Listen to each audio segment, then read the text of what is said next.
"Get down!" Maya's scream shattered the 2 a.m. silence of Miller's diner, and then the bullets came. Thud. The first one tore through her left shoulder. She felt her bone crack. Thud. The second buried itself in her abdomen. Blood flooded her mouth, hot, metallic, choking. Thud. The third ripped across her right side, spinning her body like a rag doll. She collapsed on the cold tile floor, 3 holes punched through her body, bleeding out in a diner that smelled like burnt coffee and death. Above her stood the man she'd just saved, a complete stranger in a $10,000 suit with murder in his eyes. She didn't know his name. She didn't know he was the most dangerous man on the East Coast. She didn't know those 3 bullets were meant to kill a Mafia boss. All she knew was this: she was dying for someone she'd never met. This isn't just a survival story. This is a tale of blood, betrayal, and 3 bullets that rewrote 2 destinies forever. If you're hooked already, smash that like button right now and drop a comment telling us where you're watching from. Trust me, you won't want to miss what happens next. But let's rewind. Let's go back to 2 hours before those bullets. Back to when Maya Torres was just another invisible woman grinding herself into dust. 2 a.m. Miller's Diner, Brooklyn. Maya stood behind the counter, her third job of the day, refilling ketchup bottles with hands that wouldn't stop shaking. She'd been awake for 19 hours. Her feet screamed inside, shoes held together with duct tape. Her lower back felt like someone had driven nails through her spine. 18-hour workdays, 7 days a week, for 2 years straight. No weekends, no holidays, no life. She pulled out her phone. The screen cracked in 3 places from when she'd dropped it last month and couldn't afford to fix it. The notification glowed in the dim light. Bank account balance, $47.23. 4 months behind on rent. Her landlord had stopped answering her calls.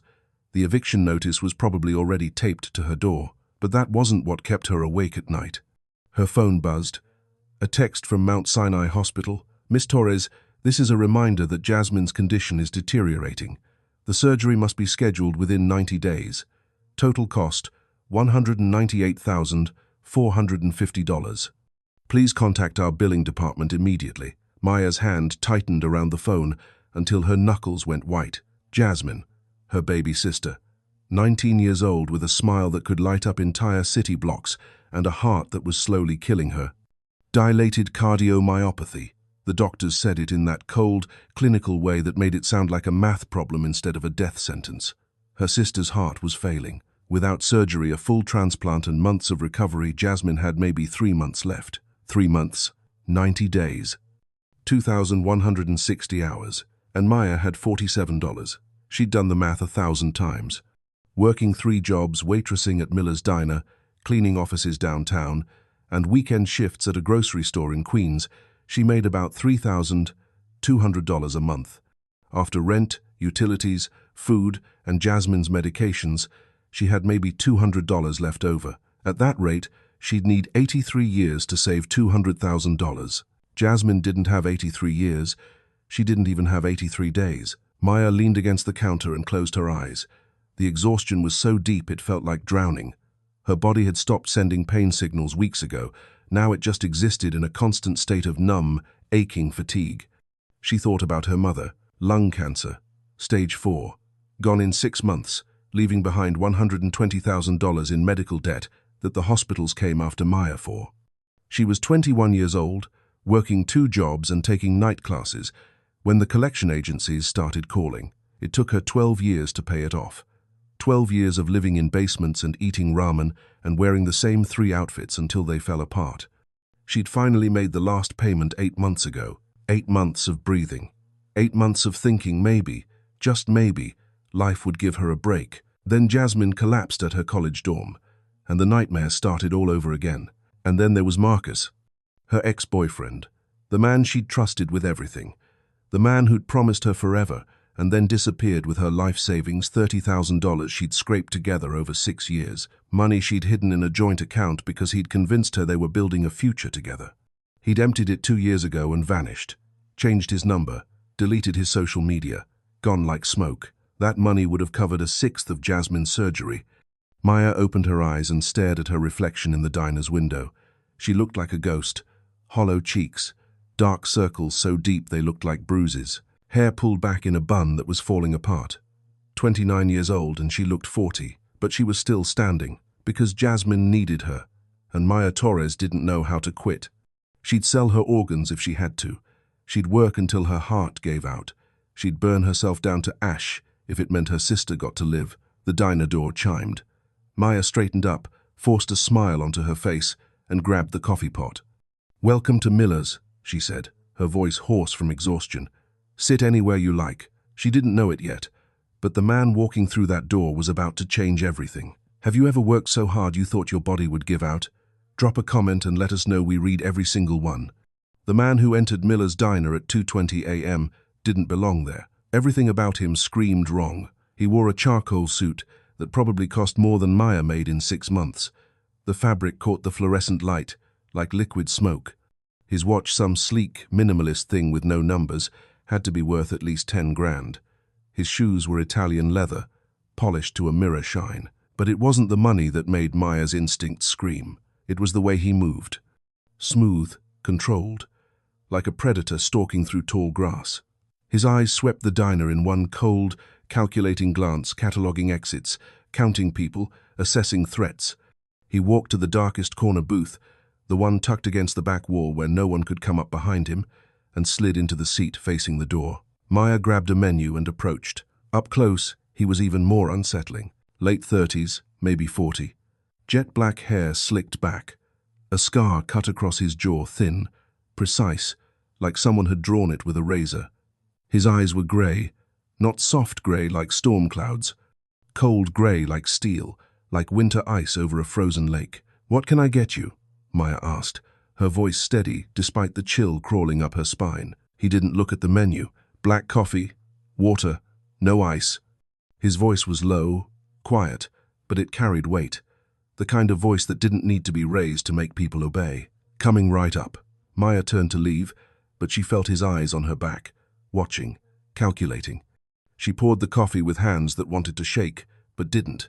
She'd worked in diners long enough to recognize dangerous men, the ones who came in at odd hours with blood on their knuckles and murder in their eyes, the ones who paid in cash and never left their names. This man was different. He wasn't dangerous. He was lethal. She brought the coffee and water to his table.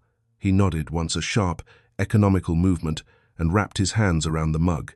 His fingers were scarred. Old wounds, healed over. For just a second, their eyes met. And Maya saw something she didn't expect. Loneliness. Deep, aching, bone-crushing loneliness. The kind that came from years of walking through the world alone. The kind that made you forget what warmth felt like. Then he blinked, and the moment was gone. The cold mask slid back into place. Maya walked away, but she kept watching him from the corner of her eye. He sat perfectly still, his back to the wall, his gaze fixed on the door. Every few seconds, his eyes would flick to the windows, to the street outside, to old man Murray dozing behind the register. He was waiting for something, or someone. Maya refilled his coffee 20 minutes later. He didn't say thank you, didn't acknowledge her, just kept staring at the door like he could see through it. She didn't know his name. She didn't know he was Dominic Castellano, the most ruthless crime lord on the East Coast, the man who controlled half of New York's underground, the man whose name made grown men weep. She didn't know that 3 hours earlier he'd ordered the execution of a rival family's underboss, that the man had begged for his life, and Dominic had put a bullet between his eyes without blinking. She didn't know that sitting in this diner, drinking cheap coffee at 2:40 inches the morning, was the closest thing to peace Dominic Castellano had felt in 20 years. All Maya knew was this. The man in the corner booth was dangerous, and tired, and alone, just like her. She turned back to the counter, wiping down the same spot she'd cleaned 3 times already, and checked her phone. Another text from Mount Sinai Hospital. "Miss Torres, Jasmine's oxygen levels dropped again tonight. Please call us as soon as possible." Maya's chest tightened. She typed back quickly, "I'll call in the morning. Tell her I love her." She slipped the phone into her apron and took a deep breath. 60 more minutes. Then her shift would end. Then she'd go home, sleep for 3 hours, and start all over again. She glanced at the man in the corner one last time. He was still watching the door. Maya had no idea that in less than 60 seconds, this stranger would change her life forever. The door didn't open. It exploded inward. The hinges screamed. Glass shattered. and two figures in black raincoats stormed into Miller's diner like death itself had come calling. They wore helmets with dark visors that reflected nothing. In their hands, guns, long-barreled, silencers attached, professional, efficient, built to kill quietly. Old Man Murray dove behind the counter with a strangled yelp. Maya stood frozen in the middle of the diner, coffee pot still in her hand, her brain struggling to process what her eyes were seeing. This isn't real. This can't be real. But it was. The two figures moved in perfect sync, trained, rehearsed, lethal. They didn't look at Murray, didn't look at Maya. Their guns swung toward the corner booth, toward the man in the charcoal suit, toward Dominic. Time slowed down. Maya saw everything in crystalline, horrifying detail. The assassin's fingers tightening on the triggers. Dominic's hand moving toward his jacket too slow. He wouldn't make it. The barrels of the guns lining up with his chest. And something inside Maya, some primal, inexplicable instinct, screamed. She didn't think. She didn't hesitate. She just moved. Get down. Her voice tore through the diner as she launched herself forward, the coffee pot flying from her hand and shattering against the floor. Her body collided with Dominic's just as the assassins fired. Thud. The first bullet punched through her left shoulder. The pain was instant, blinding. White-hot agony that exploded through her chest like someone had shoved a branding iron through her bones. She felt her shoulder blade crack, felt the bullet tear through muscle and sinew and nerves. Thud. The second bullet buried itself deep in her abdomen. This one was worse, so much worse. It felt like her insides were being ripped apart. Blood flooded her mouth, hot, metallic, choking. She tasted copper and salt and something bitter that made her gag. Thud. The third bullet grazed her right side, tearing through skin and muscle like a knife through paper. Maya's body spun from the impact. Her legs gave out. She collapsed onto the checkered floor, her head cracking against the tile with a sickening thud. Blood spread beneath her in a dark, widening pool. She tried to breathe, but her lungs wouldn't work. Tried to move, but her body wouldn't respond.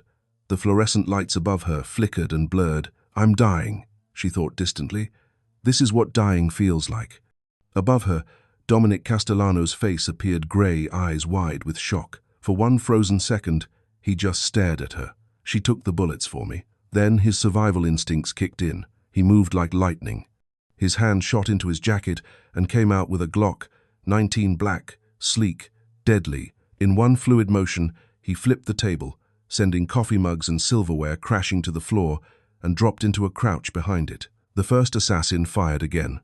Bullets punched through the table, splintering wood, but Dominic was already moving. He rolled left, came up on one knee, and fired 3 times. Bang, bang, bang. The first assassin's visor shattered. Blood sprayed. The man crumpled like a puppet with its strings cut. The second assassin spun toward Dominic, finger tightening on the trigger. Dominic fired twice more. One bullet caught the assassin in the shoulder. The second tore through his thigh. The man screamed a raw animal sound and stumbled backward. He fired wildly, bullets punching holes in the walls, the windows, the ceiling. Then he turned and ran, limping, bleeding, disappearing into the rain-soaked street. Dominic didn't chase him. He turned back to Maya. She was still on the floor, her body twisted at an unnatural angle, blood pooling beneath her like spilled wine. Her eyes were half open, unfocused, staring at nothing. Dominic dropped to his knees beside her. Hey, stay with me. His voice, usually so cold, so controlled, cracked. Maya's lips moved. No sound came out. Dominic pressed his hand against the wound in her abdomen, trying to stop the bleeding. Blood poured between his fingers, hot and slick. Too much blood, way too much. You're not dying, he said, his voice hard, commanding, like he could force her to obey. You hear me? You're not dying. Maya's eyes found his. For just a second, they focused. Why? Her gaze seemed to ask. Why did I do that? Dominic didn't have an answer. He pulled out his phone with his free hand, blood smearing across the screen, and hit speed dial. It rang once. Daniel, bring the car, now. Boss, what? Now. I've got a casualty. Prep the medical room. Call Dr. Cortez. Tell her it's life or death. He hung up. Maya's breathing was shallow, ragged. Her skin had gone pale, ghost white, like all the color had drained out of her. Her eyes started to close. No, No, no, no, stay awake. Look at me. Dominic cupped her face with one blood-soaked hand, forcing her to meet his eyes. What's your name? Maya's lips moved. A whisper, barely audible. Maya. Maya. Okay. Maya, listen to me. You're going to be fine. You hear me? You're going to be fine. He didn't know if he was lying. Outside, tires squealed. A black Mercedes SUV skidded to a stop in front of the diner, engine roaring. Daniel, Dominic's driver and bodyguard, burst through the shattered door, gun drawn, eyes scanning for threats. Boss, help me get her to the car. Daniel holstered his weapon and dropped down beside them. Together, they lifted Maya as gently as they could. She made a small, broken sound, half gasp, half sob, and then went limp. Dominic's jaw tightened. He carried her out into the rain. It was pouring now, cold, brutal, soaking them in seconds. Maya's blood mixed with the rainwater, running down Dominic's arms, staining his $10,000 suit until it looked like he'd bathed in it. He didn't care. He slid into the back seat, cradling Maya against his chest. Daniel jumped into the driver's seat and floored it. The Mercedes tore through the streets of Brooklyn, weaving through traffic, running red lights, going 90 in a 35 zone. Dominic looked down at Maya. Her eyes were closed, her breathing so shallow he could barely see her chest rise and fall, her skin cold to the touch. He pressed his hand harder against the wound in her abdomen, trying to keep the blood inside her body where it belonged. You can't die, he said quietly, his voice rough. You hear me? You can't die. She didn't respond. I owe you a life. His hand tightened on her shoulder. And the Castellano family always pays its debts. The rain hammered against the windows. The city blurred past in streaks of light and shadow. And Dominic Castellano, the man who'd killed dozens without flinching, who'd built an empire on blood and fear, held a dying woman in his arms and prayed to a god he'd stopped believing in 20 years ago. Please. Not her. Anyone but her. This story is about to get wild. Hit that subscribe button and turn on notifications because you need to see what Dominic does next. Also, what time is it where you are? Drop it in the comments. 23 minutes. That's how long it took the black Mercedes to race from Brooklyn to Dominic's estate on Long Island. 23 minutes of Dominic holding Maya's limp body, watching her chest barely rise and fall, feeling her pulse grow weaker and weaker beneath his fingers. 23 minutes of Daniel running every red light, weaving through traffic like a man possessed, the speedometer hitting 110 on the expressway. 23 minutes of Dominic whispering, "Stay with me, stay with me, stay with me," like a prayer. When they finally pulled through the iron gates of the estate, Dr. Elena Cortez was already waiting. She was in her 50s, sharp-eyed, grey hair pulled back in a tight bun. She'd been Dominic's personal physician for 15 years. She'd patched up bullet wounds, removed shrapnel, stitched up knife cuts, all without asking questions. But when Dominic carried Maya out of the car, Elena's eyes went wide. Dominic. What? 3 gunshot wounds. Shoulder, abdomen, right side. She's been bleeding for 25 minutes. Elena's face went pale, but her voice stayed steady. Get her inside. Now. They rushed through the mansion past marble floors and crystal chandeliers and priceless paintings down a hallway to a room most people didn't know existed. The medical room. It looked like a small hospital. Surgical lights, monitors, an operating table, cabinets full of equipment and medications. Dominic laid Maya on the table as gently as he could. Elena was already scrubbing her hands, snapping on gloves, barking orders at her assistant, a young man named Marcus who looked like he might pass out. Marcus, get the IV started. Type O negative. We need at least 4 units ready. Dominic, out. I'm staying. You'll contaminate the sterile field. Out. Dominic opened his mouth to argue. Elena turned and looked him dead in the eye. If you want her to live, you'll get out of my operating room and let me work. Dominic's jaw clenched. Then he nodded once and stepped back. The door closed in his face. He stood there for a long moment, staring at the frosted glass, his hands still covered in Maya's blood. Then he walked to the leather chair across the hall and sat down, and waited. 1 hour passed, then 2, then 4. Daniel appeared at some point, holding a glass of whiskey and a set of clean clothes. Boss, you should change. Dominic didn't move. Boss, leave it. Daniel hesitated, then set the whiskey and clothes on the side table and stepped back. I pulled her information, Daniel said quietly. Maya Torres, 29 years old, lives in Brooklyn, works 3 jobs. Dominic's eyes flicked up. Go on. Daniel pulled out a tablet and started reading. Waitress at Miller's Diner. Night shift. Cleaning crew at an office building downtown. Early mornings. Weekend shifts at a grocery store in Queens. She's been working 18-hour days for 2 years straight. Dominic's hands tightened on the armrests. Bank account balance. $47. 4 months behind on rent. Her landlord filed an eviction notice last week. Daniel scrolled down. She has a younger sister, Jasmine Torres, 19 years old, diagnosed with dilated cardiomyopathy 6 months ago, needs a heart transplant. Surgery costs $200,000. Without it, she's got maybe 3 months. Dominic's jaw clenched. Their mother died of lung cancer 12 years ago, left behind $120,000 in medical debt. Maya spent 12 years paying it off. Made the last payment 8 months ago. Daniel paused. 2 years ago, her ex-boyfriend Marcus Webb emptied their joint savings account. $30,000. Disappeared. No charges filed because she couldn't afford a lawyer. Dominic closed his eyes. For the first time in 24 years, he felt something he thought he'd buried forever. Rage. Not the cold, calculated rage he used to eliminate enemies. Not the controlled fury that made men beg for mercy. This was different. This was raw, burning. The kind of rage that came from seeing the world crush someone who didn't deserve it. Maya Torres had spent her entire life fighting, working herself to death, sacrificing everything for the people she loved, and the world had taken everything from her anyway. "Find Marcus Webb," Dominic said quietly. Daniel looked up. "Boss." "The ex-boyfriend. Find him. I want to know where he is, what he's doing, and how much money he has. What are you going to do?" Dominic's eyes opened. Cold, hard, lethal. "I'm going to make him pay back every cent. With interest." Daniel nodded and stepped away, already making calls. Dominic sat back in the chair and stared at the operating room door. "She saved my life." He'd been in the game for 20 years. He'd survived assassination attempts, ambushes, betrayals. He'd killed men who'd tried to take his throne. But tonight, a waitress with $47 in her bank account had thrown herself in front of 3 bullets meant for him.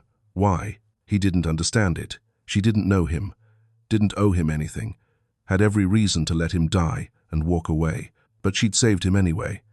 7 hours after Maya was carried into the operating room, the door finally opened. Dr. Elena Cortez stepped out, pulling off her surgical mask.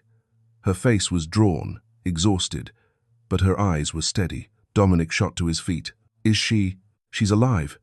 Dominic's knees almost buckled. Elena held up a hand, but it was close, very close.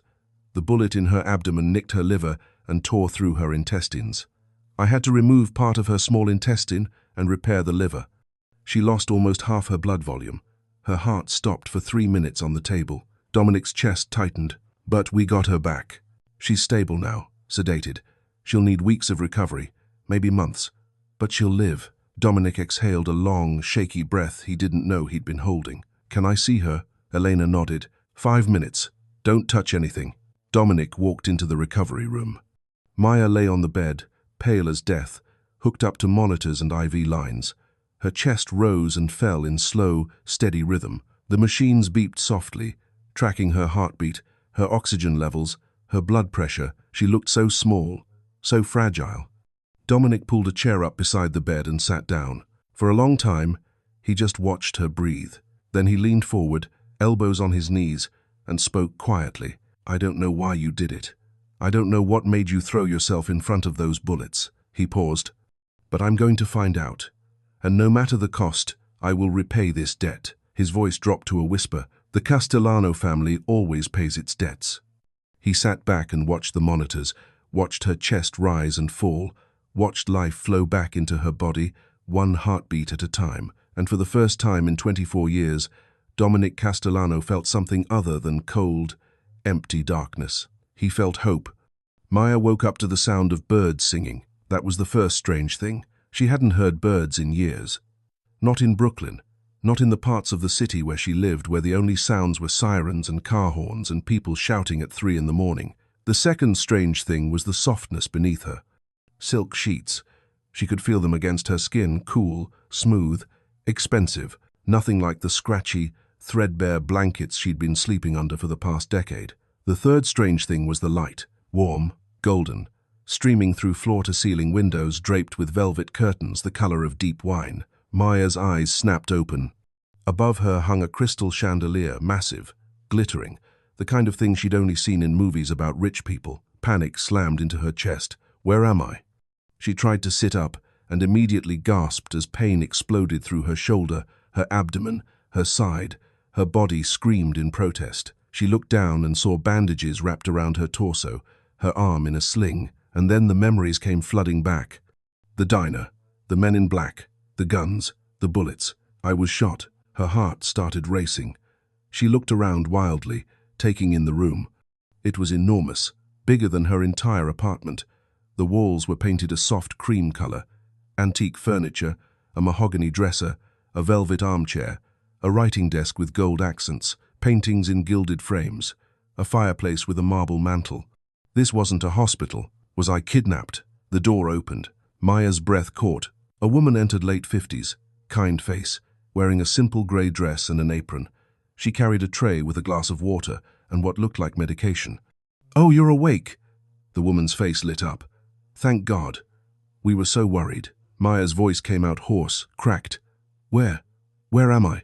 The woman set the tray on the bedside table and smiled gently. "You're at Mr. Castellano's estate. I'm Sophia, the housekeeper. You've been asleep for 3 days. 3 days. Mr. Castellano." Maya's mind raced, trying to place the name. Then it clicked. The man in the diner, the stranger in the corner booth. "You saved his life," Sophia said softly. "You threw yourself in front of those bullets. You're a hero, dear." Maya's head spun. None of this made sense. Her voice broke. "I need to call my sister, Jasmine. She'll be worried. It's okay. It's okay." Sophia held up a calming hand. "Your sister knows you're safe. Mr. Castellano made sure she was informed. She's been calling every day to check on you." Maya's eyes filled with tears. "My phone, right here." Sophia handed her a phone, not her cracked, broken one, but a brand new iPhone, already set up with her number. Maya stared at it, her hands shaking. Before she could say anything, the door opened again, and he walked in, Dominic Castellano. He looked different than he had in the diner. Still tall, still intimidating, still wearing an expensive suit, this one navy blue, perfectly tailored. But his eyes, they were softer. The cold steel had melted into something warmer, something almost gentle. He stopped a few feet from the bed, hands in his pockets, watching her. "You're awake." His voice was the same, low, quiet, commanding, but there was relief in it. Real, genuine relief. Maya's throat tightened. "Who are you?" "Dominic Castellano." "That's not what I mean." Her voice was stronger now, despite the pain. "What are you? Why am I here?" Dominic's jaw tightened. He glanced at Sophia, who quietly excused herself and left the room. Then he stepped closer. "You did the most foolish thing I've ever witnessed," he said quietly, "and the bravest." Maya's hands clenched the silk sheets. "You're a Mafia boss." It wasn't a question. Dominic didn't deny it. "Yes, those men came to kill you. Yes, and I," her voice cracked, "I took the bullets. You saved my life." Silence stretched between them. Maya's mind raced. She'd saved a Mafia boss, a criminal, a man who probably had blood on his hands. "What have I done? What are you going to do to me?" she whispered. Dominic's eyes softened even more. He pulled the velvet armchair closer to the bed and sat down, leaning forward, elbows on his knees. "I'm going to repay a debt." Maya blinked. "What?" "You saved my life. The Castellano family always pays its debts." His voice was firm, absolute. "You're under my protection now. No one will touch you. No one will hurt you. You're safe here. I don't want your protection. I want to go home." "You don't have a home." The words hit like a slap. Maya's eyes filled with tears. "What?" "Your landlord evicted you 2 days ago. Your apartment is gone." The world tilted. Dominic's voice softened. "But that doesn't matter anymore." "What are you talking about?" He leaned back, watching her carefully. "Your sister, Jasmine. She's scheduled for surgery next week. Mount Sinai Hospital, Dr. Richard Chen, the best cardiac surgeon on the East Coast. The full cost, $200,000, has been paid." Maya's breath stopped. "Your mother's old medical debts, the ones the collection agencies kept calling about, even though you'd paid them off. I had my lawyers clear them from your record. Permanently. Tears spilled down Maya's cheeks. The rent you owed. Paid. I also secured you an apartment in Brooklyn Heights. 2 bedrooms, so Jasmine can live with you after she recovers. First year's rent is covered. Maya couldn't breathe, couldn't think, couldn't process what she was hearing. Your ex-boyfriend, Marcus Webb, I found him. He's going to return every cent he stole from you. With interest. Why? The word came out as a broken whisper. Why would you do this? Dominic's grey eyes held hers. Because you saved my life. And because... He paused, his jaw tightening. Because no one should have to fight as hard as you fought and still lose everything. Maya broke. 10 years of exhaustion, pain, fear, and desperation came pouring out in great, heaving sobs. She covered her face with her hands, her shoulders shaking, her body trembling. She'd spent a decade working herself to death. A decade carrying the weight of the world on her back. A decade being invisible, being used, being crushed, and for the first time in her entire life, someone had seen her. Not as a waitress, not as a burden, not as someone to take advantage of. Someone had seen her suffering and decided to end it. Dominic stood and moved to the side of the bed. He didn't touch her, didn't try to comfort her. He just stood there, a silent presence, letting her cry. When the sobs finally subsided, Maya looked up at him, her face wet with tears. I don't understand you. Dominic's lips curved into the faintest hint of a smile. You don't have to. He turned to leave, then paused at the door. Rest, recover. Sophia will bring you anything you need, and when you're ready, we'll talk more. He left, closing the door softly behind him. Maya sat in the enormous bed, in the luxurious room, surrounded by silk and crystal and velvet. And for the first time in 10 years, she let herself believe that maybe, just maybe, things were going to be okay. If this story is hitting you in the feels, do us a favor, share this video with someone who needs to hear it, and drop a comment. What's the weather like where you are today? 2 weeks passed. Maya recovered slowly. The pain in her shoulder dulled to a constant ache. The wound in her abdomen healed, though Dr. Cortez warned her it would leave a scar. She could walk now, carefully, without feeling like her body would tear apart. Every day, a black car arrived to take her to Mount Sinai Hospital. Every day, she sat beside Jasmine's bed, holding her sister's hand, watching color return to her cheeks as the pre-surgery treatments worked their magic. Jasmine cried when Maya told her about the surgery being paid for. Cried and laughed and hugged her so tight Maya's ribs ached. How? Jasmine kept asking. How did you do it? Maya didn't know how to explain. Didn't know how to say, I saved a Mafia boss's life, and now he's saving ours. So she just smiled and said, someone helped us. That's all that matters. But every time Maya returned to the estate, she expected to see Dominic. And every time, he wasn't there. Sophia said he was busy. Business meetings, calls, things that required his attention. Maya told herself she didn't care, told herself it was better this way. But late at night, lying in that enormous bed, staring at the crystal chandelier, she thought about him, about the way he'd looked at her in the recovery room, about the softness in his eyes, about the way he'd said, no one should have to fight as hard as you fought and still lose everything. She thought about him more than she wanted to admit. It was 1 a.m. when Maya gave up on sleep. She slipped out of bed, careful not to pull her stitches, and padded down the hallway in bare feet and an oversized t-shirt Sophia had given her. The mansion was silent. Moonlight streamed through the tall windows, casting everything in silver. Maya found her way to the kitchen, a massive space with marble countertops, stainless steel appliances, and a pantry bigger than her old apartment. She opened the fridge and stared at the contents. Then, without really thinking about it, she started pulling out ingredients: pasta, tomatoes, garlic, olive oil, basil. Cooking had always calmed her. It was one of the few things she did that wasn't about survival. It was just creation. Taking simple things and turning them into something warm and comforting. She put a pot of water on to boil and started chopping garlic. Couldn't sleep? Maya jumped, nearly dropping the knife. Dominic stood in the doorway, wearing dark slacks and a white dress shirt with the sleeves rolled up.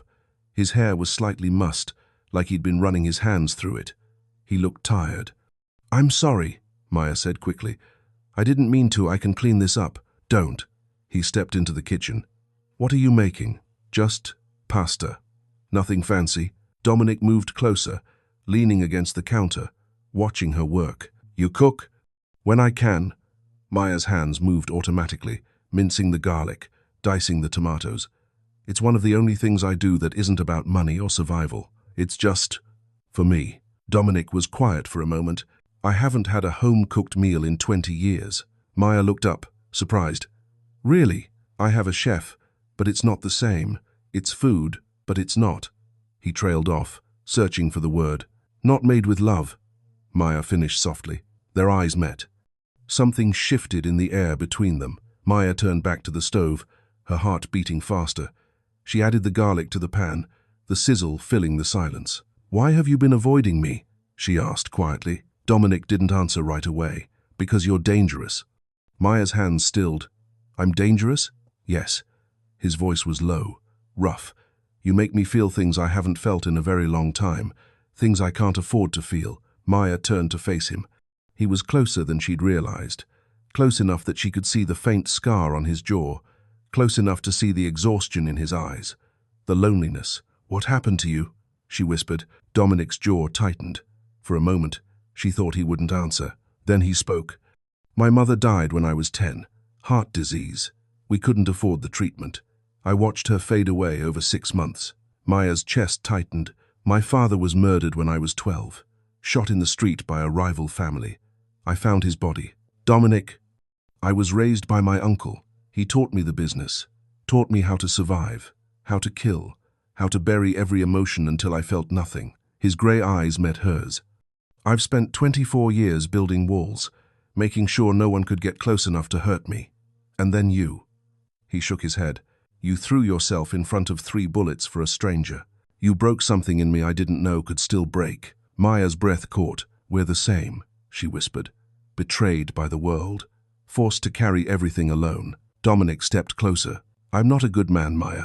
I know. I've killed people. I've done terrible things. I know. You should be afraid of me. Maya reached up and touched his face, her fingers tracing the scar on his jaw. I'm not. The walls between them dissolved. Dominic's hand came up to cup her cheek, his thumb brushing away a tear she didn't know had fallen, and then he kissed her. Soft at first, tentative, like he was afraid she'd pull away. But Maya didn't pull away. She kissed him back, her hands fisting in his shirt, pulling him closer. The kiss deepened, desperate, hungry, like they were both drowning and each other was air. When they finally broke apart, both breathing hard, Dominic rested his forehead against hers. This is a mistake, he whispered. I know, Maya whispered back, but neither of them moved. That night, Maya fell asleep in her room, but at 3 a.m., she woke up screaming. The nightmare was vivid, brutal. The men in black, the guns, the bullets tearing through her body, the taste of blood, the cold tile floor. She couldn't breathe, couldn't think, couldn't. The door burst open. Dominic rushed in, his eyes wild, scanning for threats. Maya, she was shaking, tears streaming down her face, her hands clutching the sheets. Dominic crossed the room in 3 strides and pulled her into his arms. You're safe, he murmured, holding her tight. You're here with me. You're safe. Maya buried her face in his chest and sobbed. He held her until the shaking stopped, until her breathing evened out, until she finally relaxed against him. Stay, she whispered. Dominic hesitated. Then he kicked off his shoes and climbed into the bed beside her, pulling her close. Maya curled into him, her head on his chest, listening to his heartbeat. And for the first time in 2 weeks, she slept without nightmares. But morning came, and with it, reality. Maya woke up in Dominic's arms, sunlight streaming through the windows, and panic set in. What am I doing? She pulled away carefully, sitting up. Dominic's eyes opened. Maya, I can't do this. His expression shuttered. What? This, us, whatever this is. Her voice shook. You're dangerous. Your world is dangerous. I can't fall into it.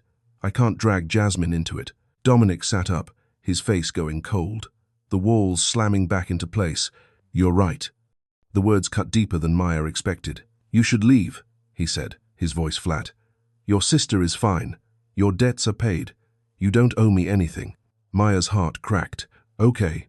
She stood, her legs shaking. Sophia will arrange transportation. You can move into the Brooklyn Heights apartment whenever you're ready. Okay. Dominic stood and walked to the door. He paused, his back to her. Take care of yourself, Maya.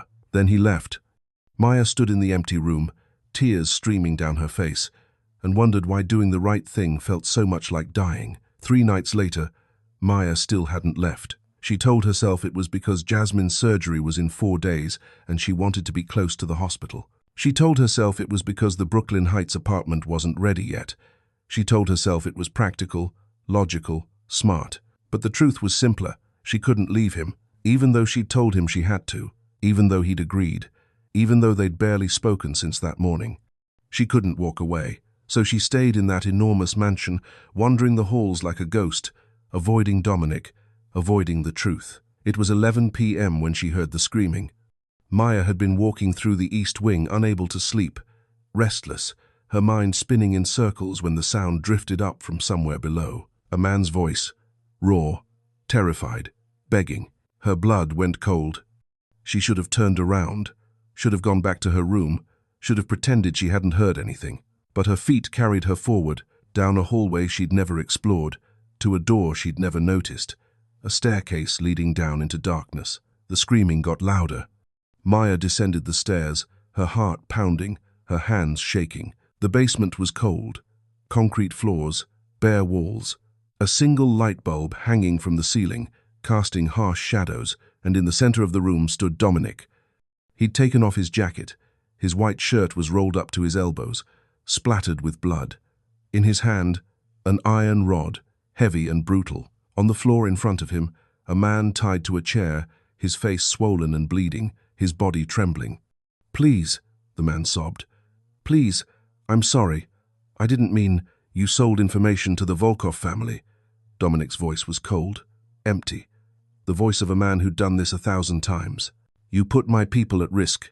You betrayed me. I was desperate. They threatened my family. Everyone has an excuse." Dominic raised the iron rod. The man screamed. "My wife is pregnant. Please, she's 8 months pregnant. If you kill me, she'll have no one." Dominic froze.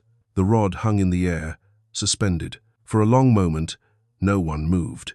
Then Dominic lowered the rod slowly. "Your wife is pregnant?" Yes, I swear. 8 months. A girl. We're naming her Sophia." Dominic's jaw clenched. His knuckles went white around the rod. Then he turned to Daniel, who stood in the corner, silent and watchful. "Exile him." The man's eyes went wide. "What?" "Get him out of New York. Tonight. If he ever comes back, if I ever see his face again, I'll kill him and his entire family. His wife, his daughter, everyone." Dominic's gray eyes were ice. "Do you understand?"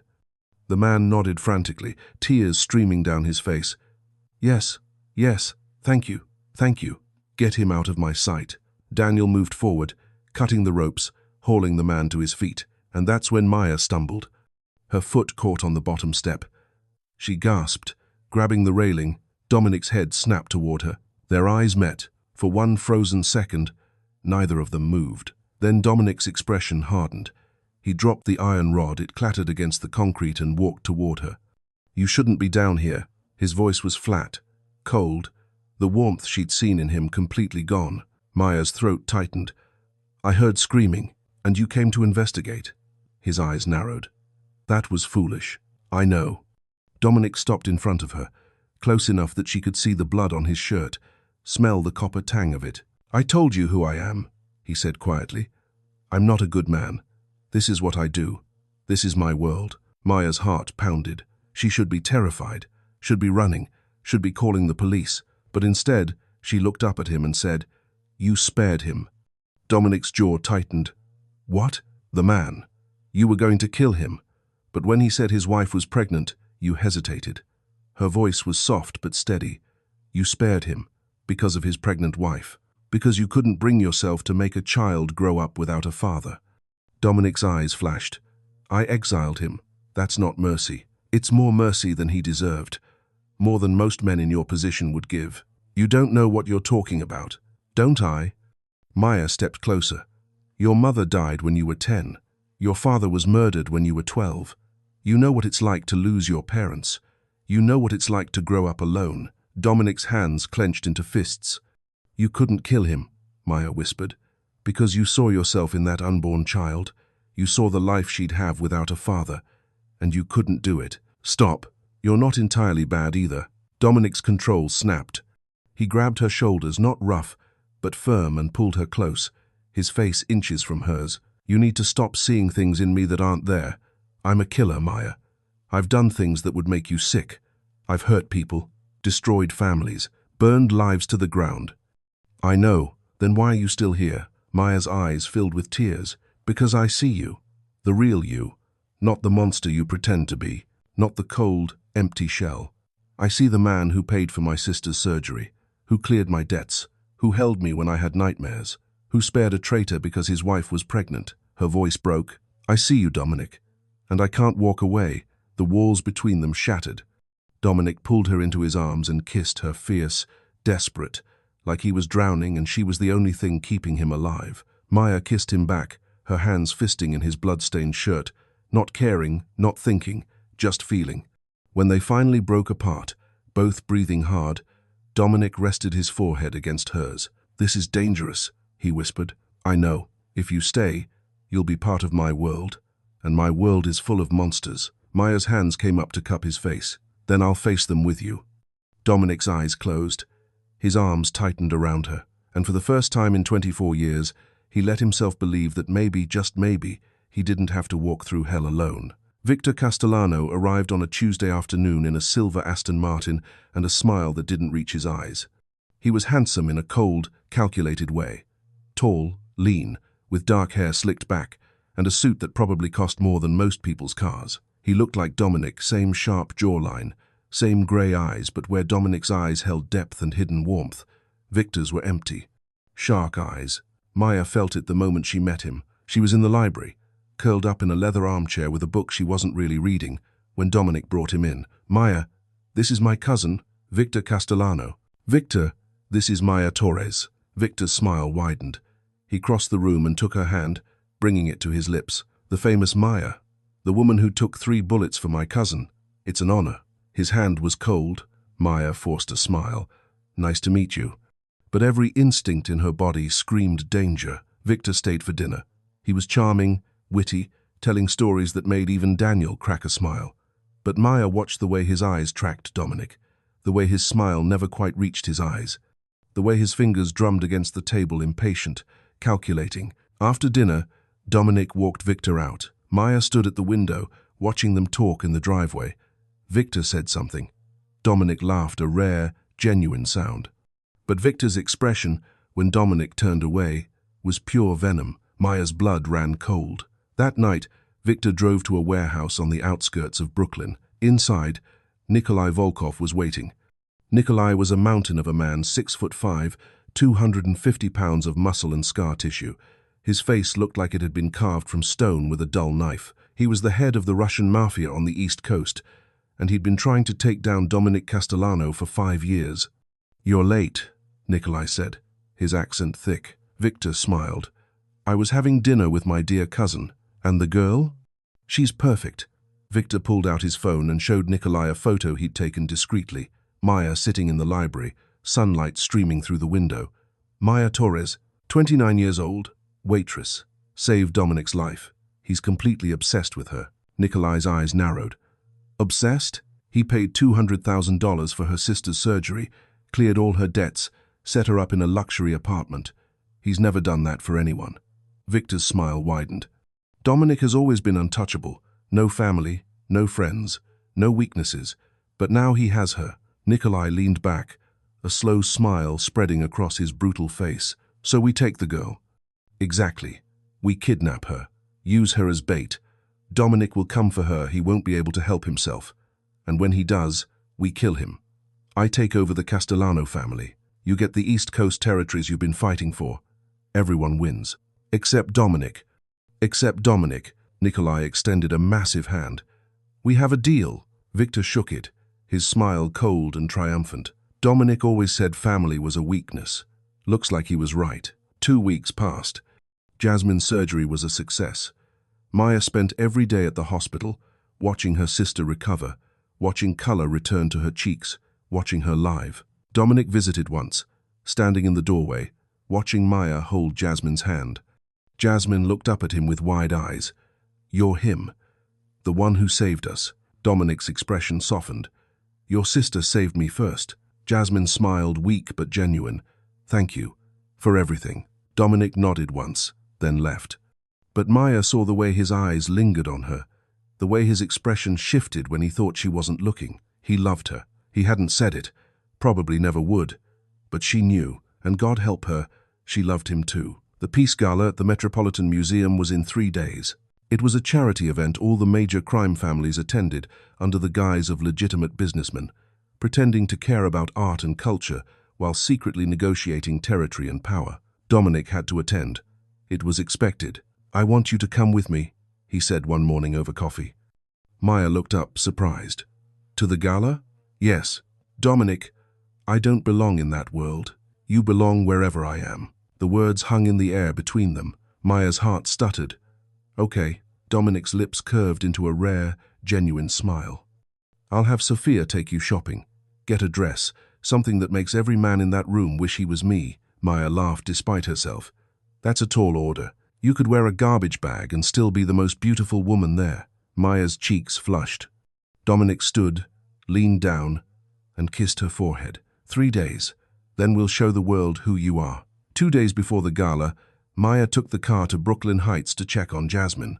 Her sister had been discharged from the hospital that morning and was settling into the new apartment, bright, spacious, with huge windows overlooking the East River. Jasmine was sitting on the couch, wrapped in blankets, looking healthier than Maya had seen her in years.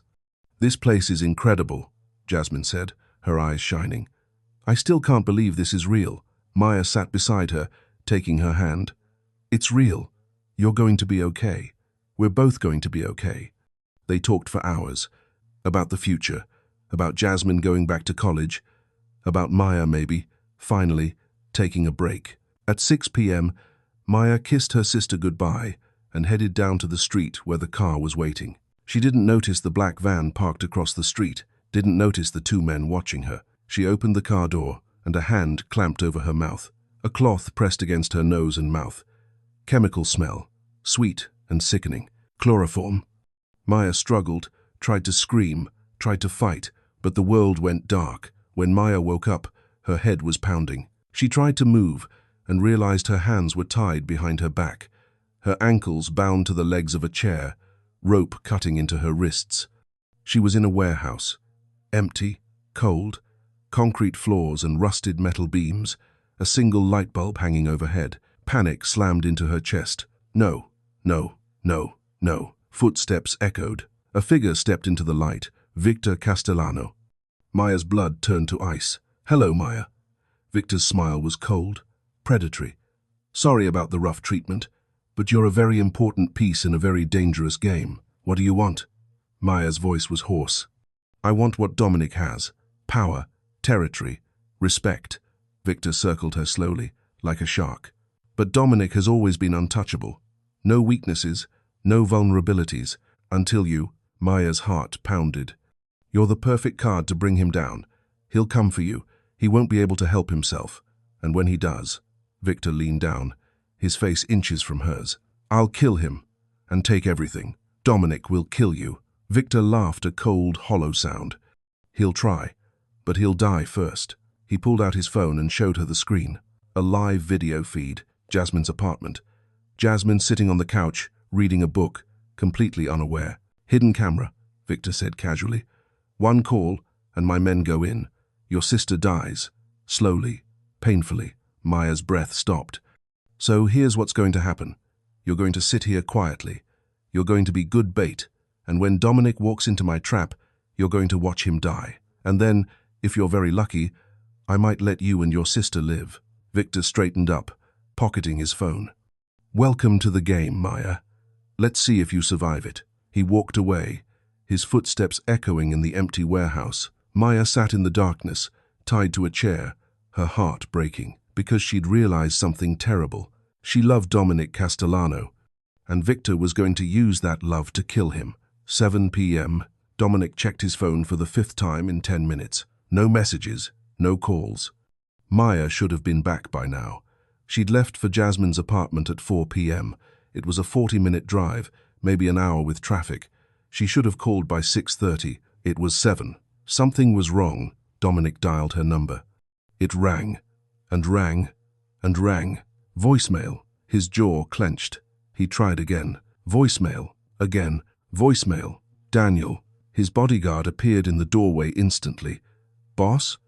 Maya's not answering. Pull up the security footage from Brooklyn Heights. Now. Daniel's expression shifted. He pulled out his tablet, fingers flying across the screen. 30 seconds later, his face went pale. Boss. Dominic crossed the room in 2 strides and grabbed the tablet. The footage was grainy but clear enough. 6:15 p.m. Maya walking out of Jasmine's building, smiling, heading toward the car. A black van pulling up. 2 men jumping out, one grabbing Maya from behind, clamping a cloth over her mouth. Maya struggling, trying to scream, trying to fight, then going limp. The men dragging her into the van speeding away. The entire thing took 12 seconds. Dominic's world stopped. Then it exploded. He hurled the tablet across the room. It shattered against the wall. His hands slammed down on his oak desk once, twice, 3 times, his fists driving into the wood with brutal force. The desk cracked, splintered, split down the middle. Blood dripped from his knuckles. He didn't feel it. Find her. His voice was raw, feral. The voice of a man who'd lost the only thing that mattered. Daniel stepped forward, hands raised. Boss, calm down. We'll find her. We'll calm down. Dominic whirled on him, his eyes wild. They took her, Daniel. They took Maya. I know. But you need to think clearly. Find out who did this. Dominic's voice dropped to a deadly whisper. Tear this city apart. Call every contact. Burn every bridge. I don't care what it costs. Find her. Daniel nodded and pulled out his phone, already making calls. Dominic stood in the wreckage of his office, his chest heaving, his hands shaking. She's alive. She has to be alive. If they'd wanted her dead, they would have killed her on the street. No. They took her for a reason. Which meant she was bait. Which meant this was a trap. Dominic's hands clenched into fists, blood dripping onto the floor. I don't care. Let it be a trap. I'll walk into hell itself if it means bringing her home. 2 hours later, Daniel returned. His face was grim. We found her. Dominic's head snapped up. Where? Warehouse District. Red Hook. But boss. Daniel hesitated. It was Victor. The words hit like a bullet. Dominic went very, very still. What? Victor. He's working with Nikolai Volkov. They planned this together. The kidnapping. The trap. All of it. Dominic's world tilted. Victor. His cousin. His blood. The boy he'd protected when they were kids. The man he'd trusted with his life. Betrayed. For one terrible moment, Dominic felt something he hadn't felt in 24 years. His heart breaking. Then the grief turned to ice. Cold. Hard. Lethal. How many men does Volkov have? At least 30. Maybe more. Prepare our men. 20 of our best. Full weapons. Body armor. We leave in 10 minutes. Daniel's eyes widened. Boss, it's a trap. They're expecting you. If you go in there, I know it's a trap. Then why? Dominic turned, his grey eyes colder than Daniel had ever seen them. Because he took Maya. That's my weakness. And his fatal mistake. Daniel stared at him for a long moment. Then he nodded. I'll get the men ready. He turned to leave, then paused. Boss, do you love her? Dominic's jaw tightened. For 24 years, he'd buried every emotion, locked them away where they couldn't hurt him, told himself love was weakness, that caring was a liability. But standing in his destroyed office, blood dripping from his hands, his heart shattered and burning, he couldn't lie anymore. Yes, the word came out raw, honest, terrifying. I love her, and I'm going to bring her home, no matter what it costs. Daniel's expression softened. Then let's go get our girl. 10 minutes later, Dominic stood in the armory, strapping on a shoulder holster. 2 Glock, 19 seconds, extra magazines, a knife strapped to his ankle, body armor under his black jacket. He looked at himself in the mirror. The man staring back was a killer, a monster, a man who'd built an empire on blood and fear. But for the first time in his life, he was fighting for something other than power. He was fighting for her. For Maya. The woman who'd thrown herself in front of 3 bullets for a stranger. The woman who'd seen the monster in him and loved him anyway. The woman who'd made him believe just for a moment that maybe he could be something more than the darkness. Dominic loaded his guns, his movements precise and controlled. Victor wanted a war? He'd get one. Nikolai wanted to take his territory? He'd have to pry it from Dominic's cold, dead hands. They thought Maya was his weakness. They were right. But they'd made one fatal mistake. They'd underestimated how far a man would go for the woman he loved. Dominic walked out of the armory, his men falling into formation behind him.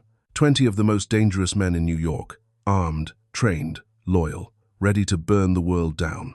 Daniel appeared at his side. The warehouse is surrounded. Volkov's men are everywhere. We'll be outnumbered. Dominic's lips curved into a cold, deadly smile. Good. I was hoping for a challenge. He climbed into the lead SUV, his men piling into the vehicles behind him. The convoy pulled out of the estate, engines roaring, heading toward Red Hook, toward the trap, toward Maya. Dominic stared out the window at the city lights blurring past. Hold on, Maya. I'm coming, and God help anyone who stands in my way. The Metropolitan Museum of Art glittered like a jewel in the heart of Manhattan. The Peace Gala was in full swing. The Temple of Dendur, an ancient Egyptian temple reconstructed inside the museum, was filled with New York's elite. Crystal chandeliers cast golden light across marble floors. Champagne flowed. String quartets played. Men in tuxedos and women in designer gowns mingled, laughing, pretending the world was civilized. But everyone in that room knew the truth. This wasn't a charity event. It was a gathering of wolves. Every major crime family on the East Coast was represented. The Italians, the Russians, the Irish, the Chinese, all pretending to be legitimate businessmen while secretly negotiating territory, power, and blood. And tonight, one of those wolves was about to die. Dominic Castellano arrived at 9 p.m. He stepped out of the black SUV alone, wearing a perfectly tailored tuxedo, his hair slicked back, his expression cold and controlled, but his eyes burned. 20 of his men waited in the vehicles outside, hidden, armed, ready. Dominic walked up the museum steps, past security, into the grand hall. Every head turned. Conversations stopped, because everyone knew. Dominic Castellano didn't attend social events. He didn't play politics. He didn't smile and shake hands and pretend. If he was here, something was about to happen. Dominic's eyes swept the room, cataloguing faces, counting exits, assessing threats, and then he saw them. Victor Castellano stood near the Temple of Dendur, champagne glass in hand, smiling like he'd already won. Beside him, Nikolai Volkov, a mountain of a man in a tuxedo that looked 2 sizes too small, his brutal face split in a grin. Victor raised his glass in a mock toast. Dominic walked toward them, his footsteps echoing on the marble floor. The crowd parted like water. Dominic. Victor's smile widened. I'm so glad you could make it. Champagne. Dominic stopped 3 feet away, his hands in his pockets, his expression unreadable. Where is she? Victor's smile didn't falter. Who? Don't play games with me, Victor. Where is Maya? Victor sighed, setting down his champagne glass. You know, I've lived my whole life in your shadow, watching you build an empire, watching everyone fear you, respect you, worship you, and I was just the cousin, the second choice, the backup plan. His eyes hardened. Tonight, I take what's mine. Dominic's jaw clenched. You made a mistake. Did I?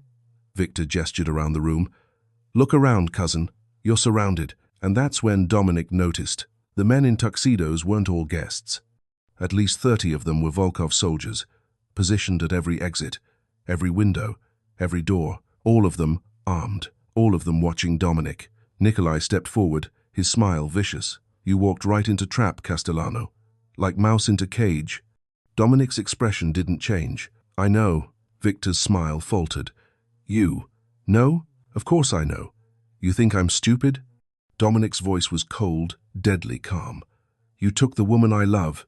You thought I wouldn't come? You thought I'd let her die to save myself. His eyes locked on Victor's. You were right about one thing. She's my weakness. But you made one fatal mistake. What's that? Dominic's hand moved to his jacket. You underestimated how far I'd go to get her back. He pressed a hidden button on his watch. Outside, 20 SUVs roared to life. Dominic's men stormed the museum. The doors exploded inward. Gunfire erupted. The Peace Gala became a war zone. Screams filled the air as guests dove for cover. Nikolai's men drew their weapons, handguns, submachine guns, pulling them from under tuxedo jackets. Dominic's men poured in, body armor under their suits, assault rifles raised. Bang, bang, bang. Bullets tore through the air. Marble columns shattered.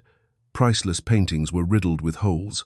Crystal chandeliers swung wildly, raining glass. Dominic moved like lightning. He drew both Glocks and fired left, right, every shot finding its mark. One of Volkov's men went down, then another, then another. Victor dove behind a marble pillar, his face pale, his carefully laid plan crumbling.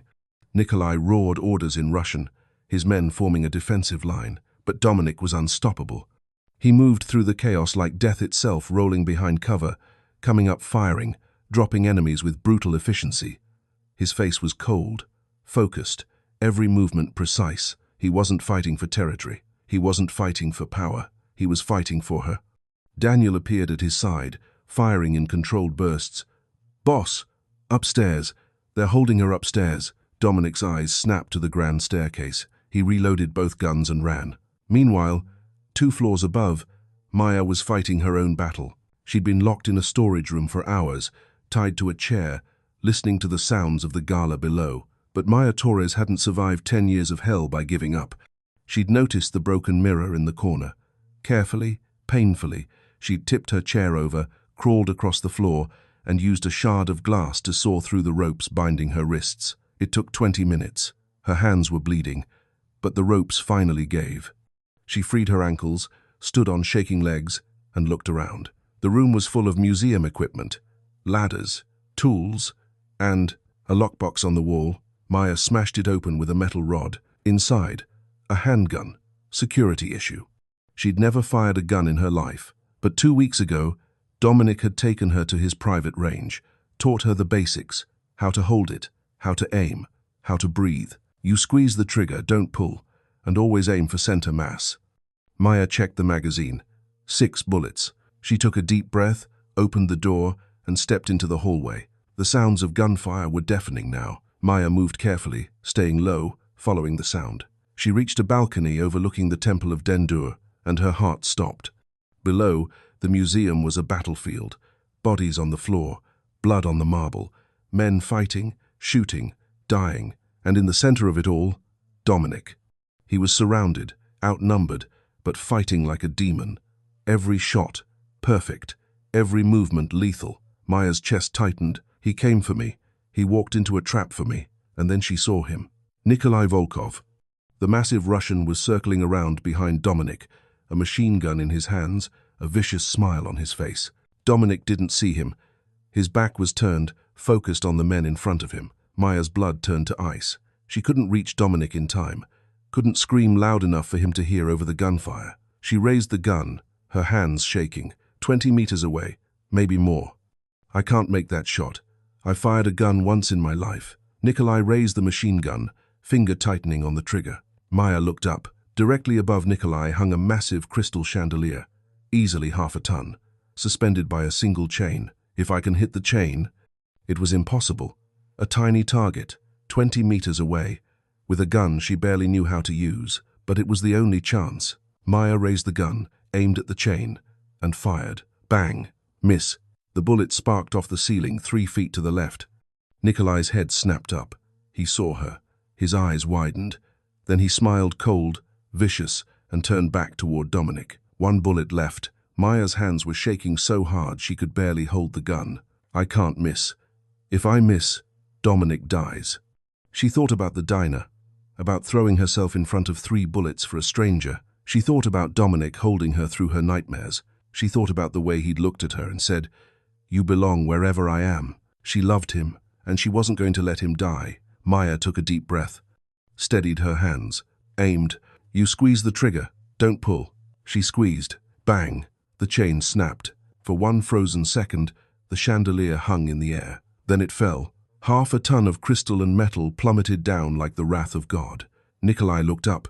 The chandelier buried him. The impact shook the entire room. Glass exploded outward. The floor cracked. Nikolai's scream cut off instantly, crushed under the weight. Silence. Everyone stopped, stared. Dominic turned, his eyes snapping up to the balcony. Maya stood there, gun smoking in her hand, tears streaming down her face. Their eyes met. She'd saved him. Again, Dominic's expression shifted: shock, relief, love, all crashing together. Maya. He ran for the stairs. Victor saw his chance. He raised his gun, aiming at Dominic's back. Daniel shot him. Once, twice, 3 times. Victor crumpled, blood spreading across his white tuxedo shirt. Dominic didn't stop. He took the stairs 3 at a time, his heart pounding. Maya ran toward him. They collided in the middle of the hallway. Dominic pulled her into his arms, holding her so tight she could barely breathe. "You're alive. You're alive. I'm okay. I'm okay." Dominic pulled back, cupping her face, his eyes wild. "You dropped a chandelier on his head." Maya laughed through her tears. "I missed the first shot. You made the second one." He kissed her, fierce, desperate, alive. Below, the gunfire had stopped. Volkov's men were surrendering. Dominic's men were securing the area. It was over. They'd won. Dominic rested his forehead against Maya's, his hands still shaking. "I thought I'd lost you. You didn't. You came for me. I'll always come for you."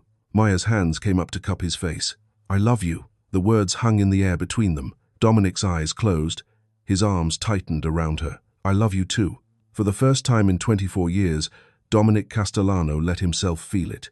Love, real, terrifying, beautiful, and he knew no matter what came next, he'd never let her go. Maya pulled away from Dominic's embrace, her heart still racing, adrenaline coursing through her veins. "We need to get out of here.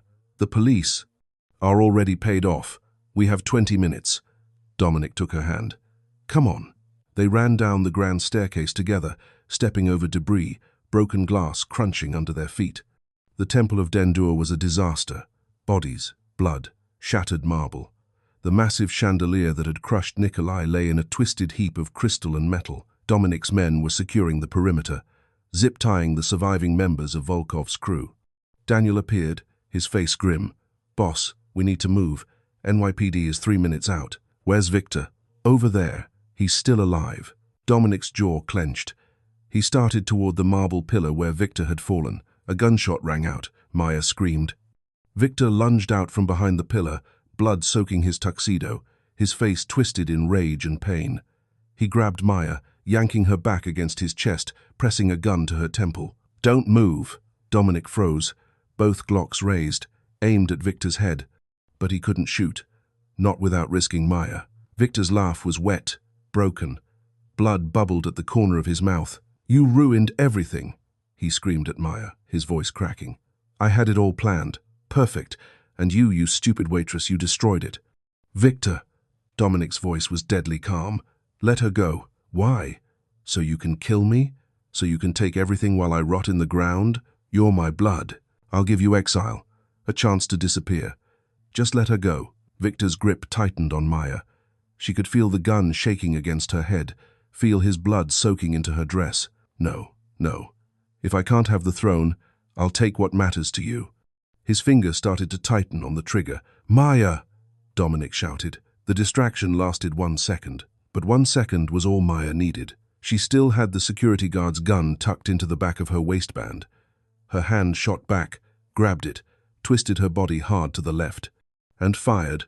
Bang! The bullet tore through Victor's gun hand. His weapon flew across the floor, clattering against marble. He screamed, stumbling back. Maya spun and fired again. Bang! The second bullet shattered Victor's kneecap. He collapsed, howling, clutching his leg, blood pooling beneath him. Maya stood over him, the gun still raised, her hands steady now, her eyes cold. "You threatened my sister. You tried to kill the man I love. You thought I was weak because I was a waitress?" She leaned down, her voice dropping to a whisper. "I survived 10 years of hell. You were just another monster in my way." Victor stared up at her, his face pale, his eyes wide with shock and pain. Dominic appeared at Maya's side. He gently took the gun from her hands and passed it to Daniel. Then he looked down at Victor, his cousin, his blood, the boy he'd protected, the man who'd betrayed him. "Death is too easy for you," Dominic said quietly. "You'll live in a cell, underground, where no one will hear you scream. And every day, you'll watch the news. You'll see my empire grow. You'll see me build everything you wanted, everything you tried to steal." He crouched down, his face inches from Victor's. "And you'll know that you lost. Not to me, to her." Victor's eyes filled with tears, rage, pain, despair. "Dominic, please." Take him away." Two of Dominic's men grabbed Victor under the arms and dragged him toward the exit. His screams echoed through the museum until the doors closed behind him. Silence. Dominic turned to Maya. She was shaking now, the adrenaline wearing off, the reality of what she'd done crashing down. "I shot him. Dominic pulled her into his arms. "You saved us." Again. Maya buried her face in his chest, her body trembling. "I've never hurt anyone before. You did what you had to do, to survive, to protect the people you love." He pulled back, cupping her face. "You're not weak, Maya. You never were." Tears streamed down her face. "You're insane," Dominic said, a smile tugging at his lips despite everything. "You dropped a chandelier on Nikolai's head." Maya laughed a broken, hysterical sound. "I missed the first shot, but you made the second one. That's all that matters." He kissed her, fierce, desperate, alive. Around them, his men were cleaning up, moving bodies, erasing evidence. The museum would be sanitized before the police arrived. Witnesses would be paid off or threatened into silence. This was Dominic's world, and Maya had just become part of it. When they finally broke apart, Dominic took her hand. "Let's go home."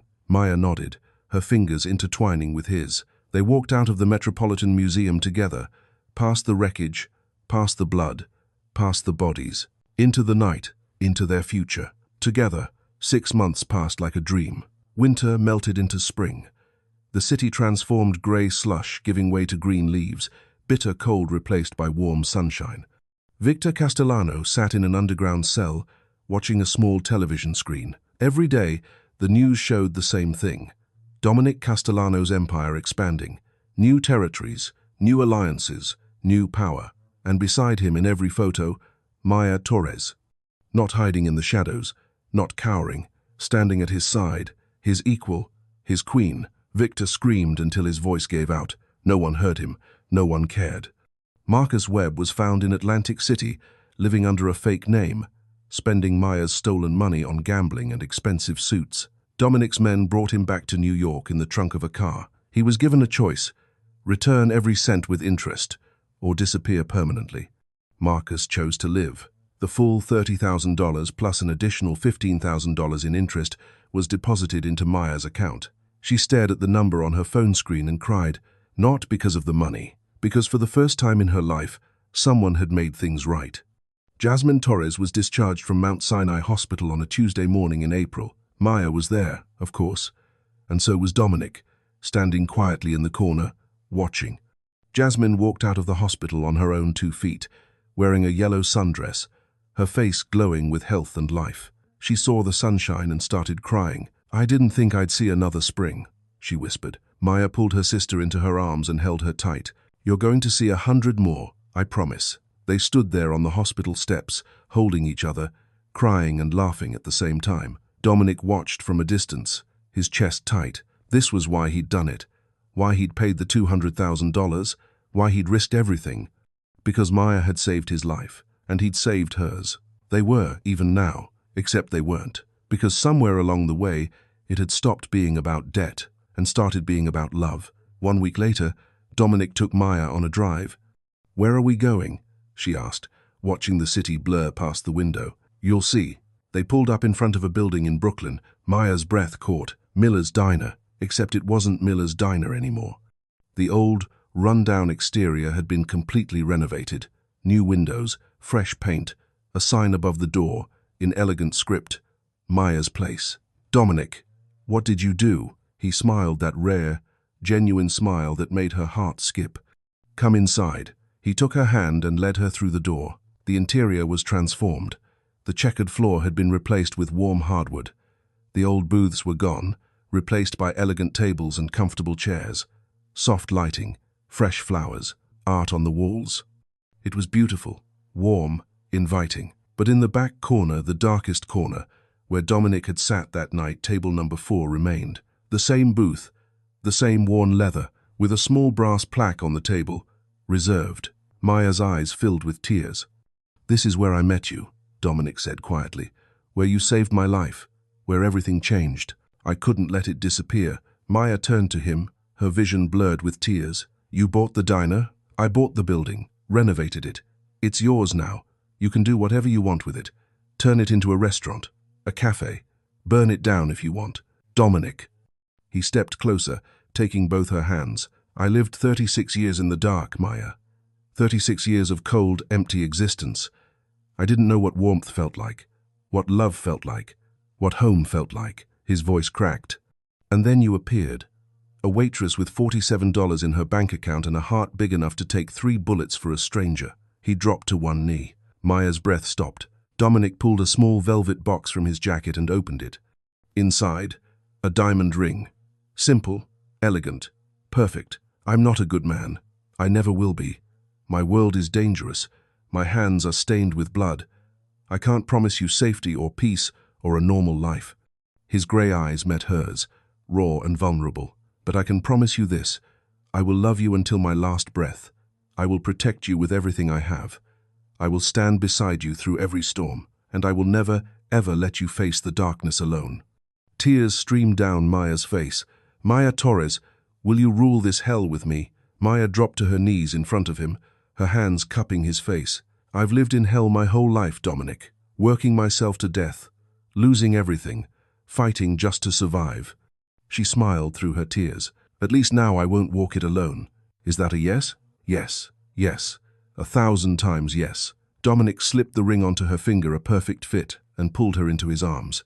They kissed in the empty diner, in the place where their story began, surrounded by ghosts of who they used to be, a waitress who'd lost everything, a mafia boss who'd never known love, 2 broken people who'd found each other in the darkness, and somehow, impossibly, made each other whole. 1 year later, Miller's Diner, now called Maya's Place, had become one of the most beloved restaurants in Brooklyn.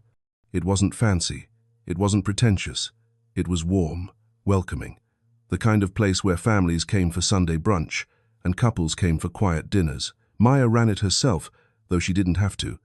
Dominic had offered to hire a full staff to let her just be the owner.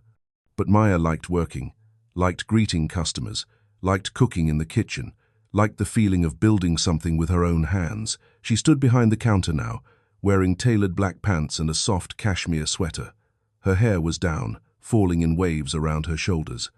On her left hand, a wedding band glittered beside her engagement ring. The late afternoon sun streamed through the windows, painting everything gold. The door chimed. Maya looked up and smiled.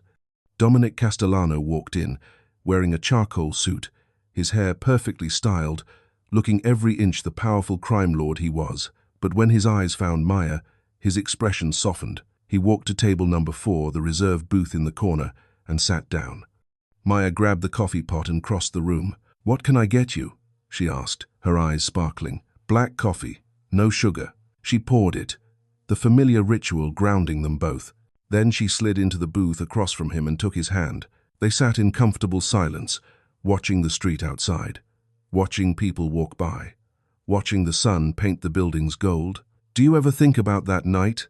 Maya asked quietly. "Every day. Do you regret it? Any of it?" Dominic's thumb traced circles on the back of her hand. "Not for a second." Maya smiled. She'd started as a ghost, a woman working herself to death, invisible to the world, carrying the weight of everything alone. She'd ended as a queen, standing beside the most powerful man on the East Coast, not because of his money or his power, but because she'd been brave enough to throw herself in front of 3 bullets. And he'd been brave enough to love her back. "You know what I realized?" Maya said softly. "What?" "Sometimes fate doesn't knock politely. It doesn't send you a sign or give you a choice." She looked at him, her eyes bright. "Sometimes fate kicks the door down with a gun and 3 bullets in your chest.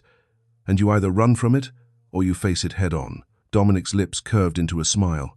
"And you faced it. We both did." He lifted her hand to his lips and kissed her knuckles. Outside, the sun dipped lower, casting long shadows across the street. Inside Maya's place, a waitress and a mafia boss sat together in a corner booth, holding hands, watching the world go by. 2 people who'd found each other in the darkness. 2 people who'd saved each other. 2 people who'd learned that love, real, fierce, unbreakable love could survive anything. Even 3 bullets. Even hell itself. This isn't just a love story. It's a story about resilience, about courage, about refusing to give up even when the world crushes you under its weight. Maya Torres worked 18 hours a day for 2 years straight. She carried debt that wasn't hers. She sacrificed everything for a sister she loved more than life itself. She could have given up 1,000 times, but she didn't. Because real strength isn't about never falling down. It's about standing back up, again and again and again. Dominic Castellano spent 24 years building walls around his heart.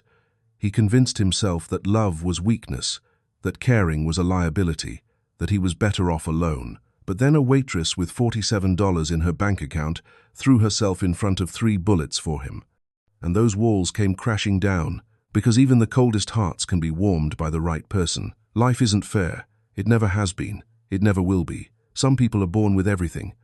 Others fight their entire lives just to survive. But that doesn't mean we stop trying.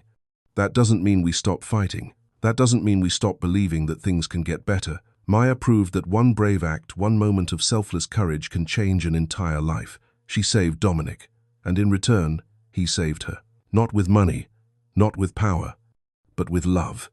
Real, unconditional, unbreakable love. The kind of love that doesn't care about your past, doesn't care about your mistakes, doesn't care about your bank account or your status or where you came from. The kind of love that says, I see you, all of you, and I'm not going anywhere. So if you're fighting right now, if you're exhausted, if you're broke, if you feel like the world has forgotten you, remember Maya. Remember that she worked 3 jobs and had $47 and thought she'd never escape. And then everything changed. Because she was brave enough to act, brave enough to save a stranger, brave enough to love a man everyone told her was a monster. Your moment is coming, your chance to change everything. You just have to be brave enough to take it. How did this story make you feel? Have you ever faced a moment when you thought you couldn't go on, but somehow you stood up and kept moving? Do you believe one act can change your destiny? We'd love to hear your thoughts. Share them in the comments below. If this story touched you, take a second to like this video and share it with someone you love. Someone who needs to hear that no matter how dark things get, there's always light at the end of the tunnel. Someone who needs to remember that they're stronger than they think. Don't forget to subscribe and turn on notifications so you don't miss our next emotional story. We have so many more tales of courage, love, and redemption to share with you. Thank you for staying until the very end. We wish you good health, joy, and peaceful days with the ones you love. Remember, no matter how hard life gets, there's always hope. Just like Maya found hers after years of darkness. Goodbye for now, and we'll see you in the next one.